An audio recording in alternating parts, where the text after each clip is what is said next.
Maples. I'm continuing on with Chapter 2. Lucky Ducks. The air in Mexico City was hot, humid, and smoggy. Jack heard screeching car tires, honking horns, and roaring truck motors. He looked at his clothes. He was wearing his own shorts and t-shirt. Our clothes didn't change, he said. That's because kids wore shorts and t-shirts in the 1970s. Remember the photo of Mom and Dad, said Annie. Right, said Jack. He and Annie looked out the window. The treehouse had landed in a row of tall, leafy trees lining a busy street. Beyond the branches was a jagged skyline with towers and tall buildings. Below the branches, traffic moved noisily up an avenue. Looks like a busy place. It looks like we've landed in the middle of the city, said Jack. He opened their World Cup program to the first page and read, Mexico City is one of the largest cities in the world. Its citizens are overjoyed that their city has been chosen to host the 1970 World Cup Games, held every 4 years. The games are played for several weeks. This year, 16 countries will compete in the matches to determine the final winner. And we've got tickets to see the final winner, Jack said, grinning. I wonder which two teams will be playing. He thumbed through the booklet and saw page after page of black and white photos of teams competing in the World Games. Mexico, Belgium, Sweden, Israel, Italy, England, Romania, West Germany, Brazil, Annie said, looking over his shoulder. There he is, said Jack. Pele. Well, we know Brazil made it to the final game, or we wouldn't be here, said Annie. But I wonder who they're playing. We'll soon find out. Jack closed the program as he put it into his backpack. He saw his notebook and pencil, the bottle of magic mist, and some coins and bills inside. Look, Mexican money, pesos. We have 5 and 10 peso coins and bills worth 50 pesos. Sounds like a lot, said Annie. We can buy Mexican food when we get hungry. Tacos, enchiladas, burritos. I love Mexican food. Who doesn't? Jack said. Who doesn't love everything we're about to do? He pulled on his backpack and led the way down the rope ladder. When Jack and Annie reached the ground, they saw a large white building with an American flag. Engraved on the front wall of the building were the words Embassy of the United States. A uniformed guard stood under a green awning at the entrance. Perfect. We landed in front of the U.S. Embassy, said Jack.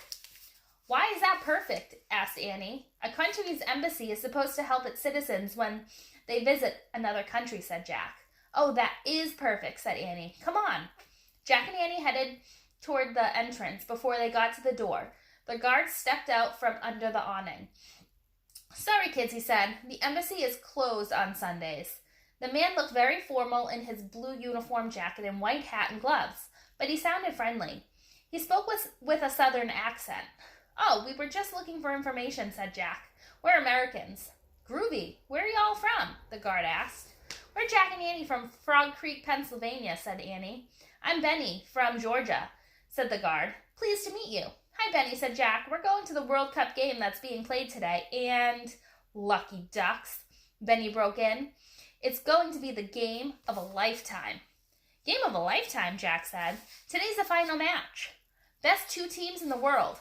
Italy is playing Brazil, said Benny. Brazil? That's Pele's team, right? Said Jack. Sure is, said Benny. Pele the Great. Jack grinned at Annie. This is so cool, he said. No kidding, said Annie. Y'all seem to really love soccer, said Benny. We do. We love to watch it and play it, said Annie.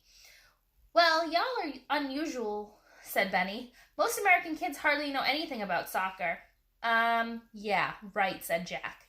His dad had told them that kids rarely played soccer when he was growing up.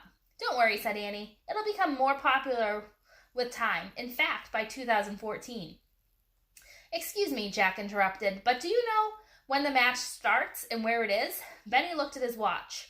Well, it's almost 10 a.m. now, he said, so you've got 2 hours till kickoff at Aztec Stadium. That's about 10 miles south of here. 10 miles, said Jack. Don't worry, said Benny. Public transportation can get you there pretty fast.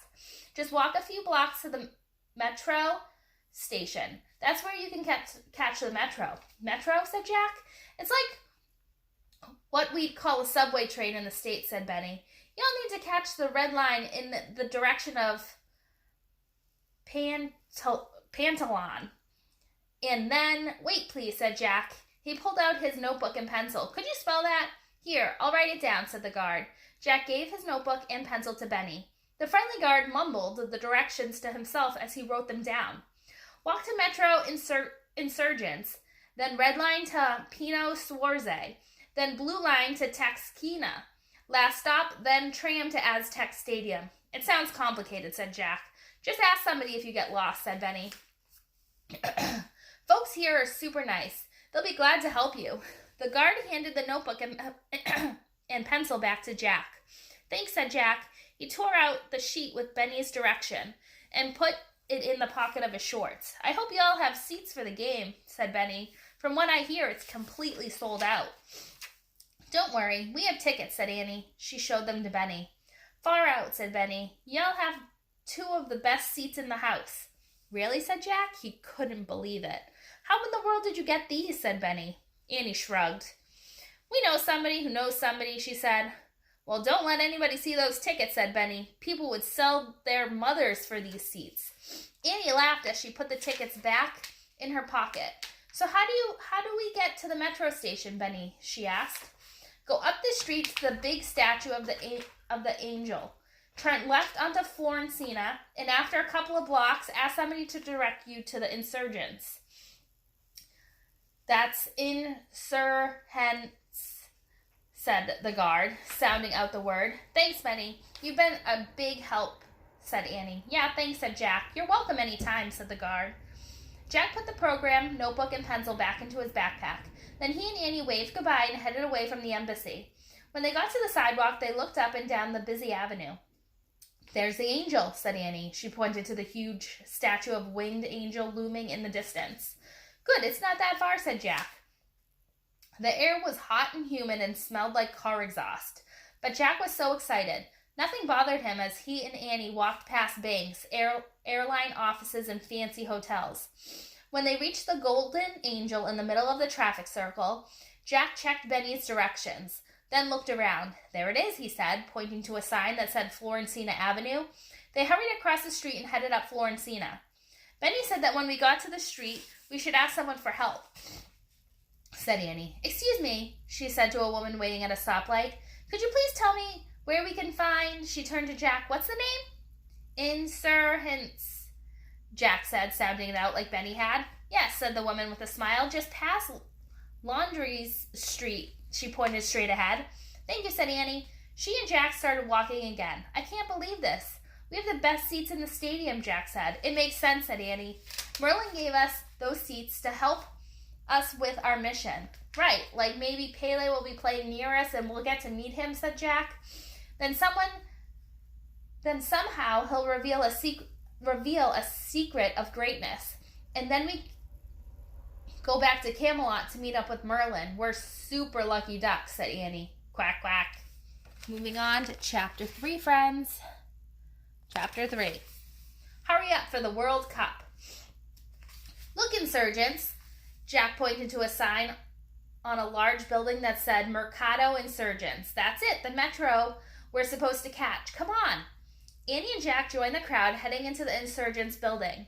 They strolled down a corridor between stalls selling ponchos, beaded bags, wooden animals, baskets woven with palm leaves, and silver jewelry. Tons of silver jewelry. The smell of sizzling meat came from food stands. Nothing looked like a train or a subway station. Finally, Jack stopped near a group of men in sombreros playing guitars, violins, and trumpets. He turned to Annie. This doesn't feel right, he yelled above the noise of the music. We must have made a mistake. Annie yelled, Back! Let's get out of here, said Jack. We're wasting time. He and Annie turned and hurried back down the corridor between the stalls. They wove around shoppers until they escaped through the entrance of the giant market.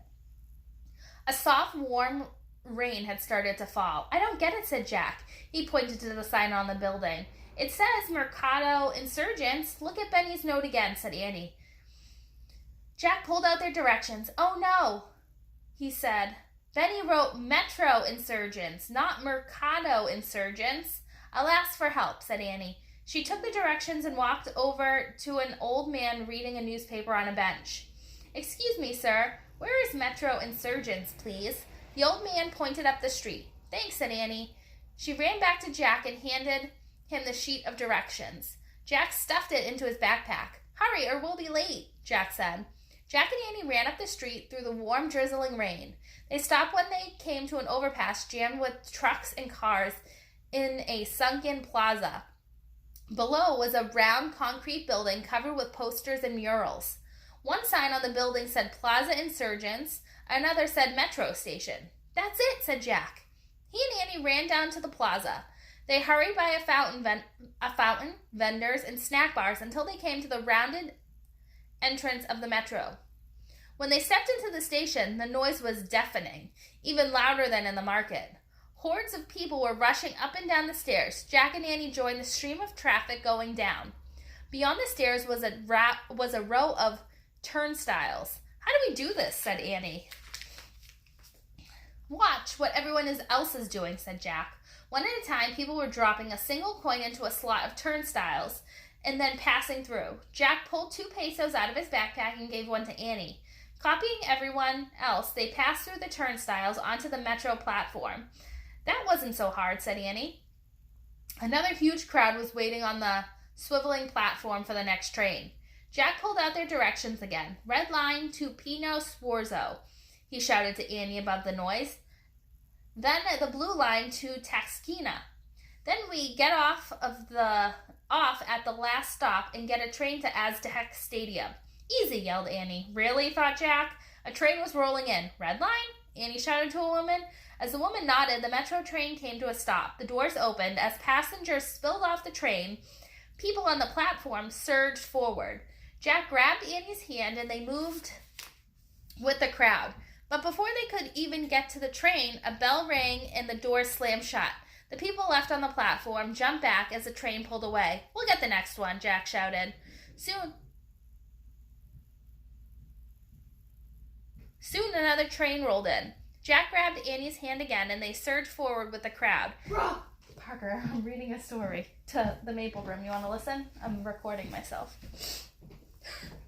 Or you can... Soon another train rolled in. Jack grabbed Annie's hand and they surged forward with the crowd. They were pushed and shoved as they tried to get through the doorway. "Finally, they were inside," said Jack, collapsing onto a seat with Annie. But they were nearly squashed as more passengers piled into the Metro. More and more kept cramming in until people were practically sitting on Jack and Annie's lap.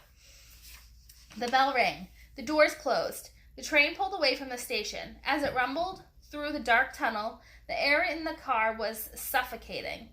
Jack could feel sweat trickling down his face and the back of his neck. "What's our stop?" Annie yelled to Jack. Jack reached into his back pocket. The paper with the directions wasn't there. He wrestled his backpack off his back and looked inside. The sheet of paper wasn't there either. "Do you have our directions?" he shouted to Annie. "No, you had them," said Annie. "I must have dropped them," said Jack, panicked. "Don't worry," said Annie. "Excuse me," she yelled up at the woman standing over them. "How do we get to Aztec Stadium?" The woman shrugged.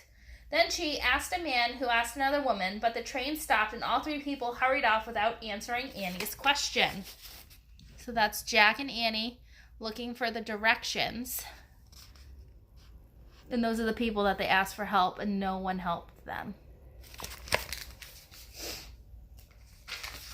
"Should we get off?" asked Annie. "I don't know," said Jack. "We don't know if this is the right station. They're not announcing where we are." New passengers piled into the car and the aisle became even more crowded. Once again, as the train took off, Jack and Annie were squashed in their seats by the crush of passengers in the aisle. "Where is Aztec Stadium?" Jack yelled to one in particular. "Get off at Pino Sforzo," a man shouted above the roar. The man said more, but Jack couldn't hear him. Before he could ask the man to repeat his directions, the train stopped and the man pushed his way off the doors. "Is this Pino Sforzo?" Jack shouted to Annie. He looked around wildly, trying to find a sign. "This is a nightmare." "Is this Pino Sforzo?" Annie yelled to a teenage girl with a large backpack. "Sorry, I don't know," the girl said. "Check the map." She pointed to a large map on the far wall of the train. "Let's look," said Jack. but it was impossible to get to the map as the aisle had already filled up with new passengers. Too late, said Annie. The metro doors closed and the train thundered on throughout the dark tunnel. And that's the end of chapter 3.